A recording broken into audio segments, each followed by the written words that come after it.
Okay. Tough time. Mr. President, this process got kind of ugly in the last week, and it appears from the outside that things even got a little futile with these meetings. Any regrets on your role in how this went? And do you have any regrets that you never took Bull Simpson, which was $4 trillion for over 10 years, and spent the last 6 months selling that, which was a balanced package to the American people? No. First of all, I think this notion that things got ugly is just not true. We've been meeting every single day, and we have had very constructive conversations. You know, the American people are not interested in the reality TV aspects of who said what and did somebody's feelings get hurt.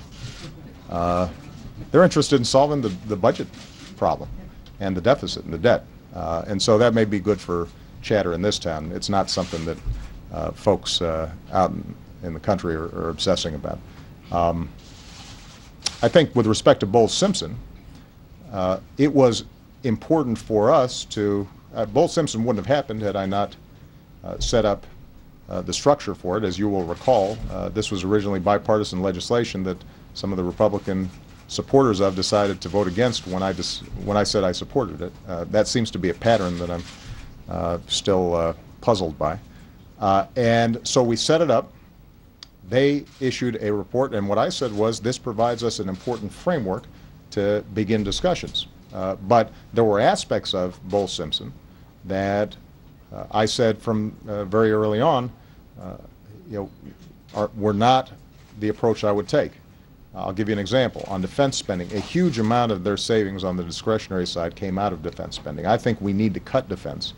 But as Commander-in-Chief, I've got to make sure that we're cutting it in a way that recognizes we're still in the middle of a war. We're winding down another war.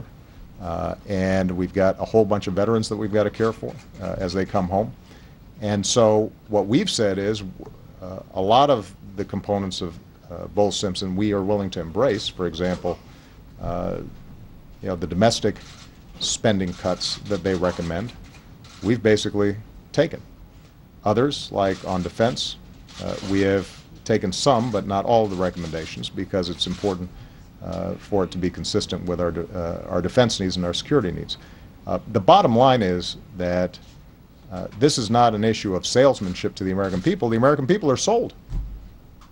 The American people are sold. I just want to repeat this. The political debate would have been different. You had Republican support on it. Tom Coburn, you had Republican senators signed on it. Chuck, you have 80% of the American people who support a balanced approach.